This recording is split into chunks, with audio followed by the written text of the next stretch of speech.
Telugu Desam party ప్రతిష్టాత్మకంగా నిర్వహిస్తున్న 20వ తేదీ భోగాపురం దగ్గర కార్యక్రమానికి పవన్ కళ్యాణ్ రావట్లేదు అన్న దాంట్లో అచ్చెన్నాయుడు చెప్తున్నటువంటి అంశం మేనిఫెస్టో ఫైనల్ కాలేదు.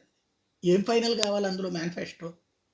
ఆల్రెడీ 6 వాళ్ళది ఉంది, వీళ్ళు ఒక అర్రజను, ఇంతకుముందు 4 అన్నారు, ఇంకో 2 కూడా రెడీ. వాస్తవంగా ఎక్కడ పొరపొచ్చాలు వస్తున్నాయి అంటే మెయిన్ ఇంతవరకు సంఖ్య తేల్చలేదు, అలాగే అభ్యర్థులది తేల్చలేదు. ఓ పక్కన పవన్ని నమ్మి కొంతమంది వస్తున్నారు, వాళ్ళకు వస్తుందా లేదో తెలియదు. చంద్రబాబు గారు చివరి నిమిషంలో సాగతీత వ్యవహారమే ఈ దఫా కూడా చేస్తే శాంతం ఆ పొత్తులు అనేటువంటిది ఎందుకు పనికి రాకుండా పోతాయి. ఇంకో పక్కన కమ్యూనిస్టులు ఓ పక్కన పెట్టుకుని బీజేపీని తీసుకొచ్చుకునే ప్రయత్నం చేయడం, ఇదంతా గందరగోళం. ఈ గందరగోళాన్ని స్పష్టత ఇవ్వడం కోసమే పవన్ కళ్యాణ్ ఏమన్నా విరక్తితో ఆగారా? ఎందుకంటే చంద్రబాబు నాయుడు యాక్టివిటీ ఎప్పుడూ కూడా ఏది తేల్చరు తెమల్చరు, చివరి దాకా సొంత పార్టీ నేతలను కూడా విసిగిస్తారు. చివరి నిమిషంలో అందరి చేత రెబల్స్గా వేయించడం, ఆ పైన వాళ్ళల్లో వాళ్ళే కలిసి పనిచేయడం.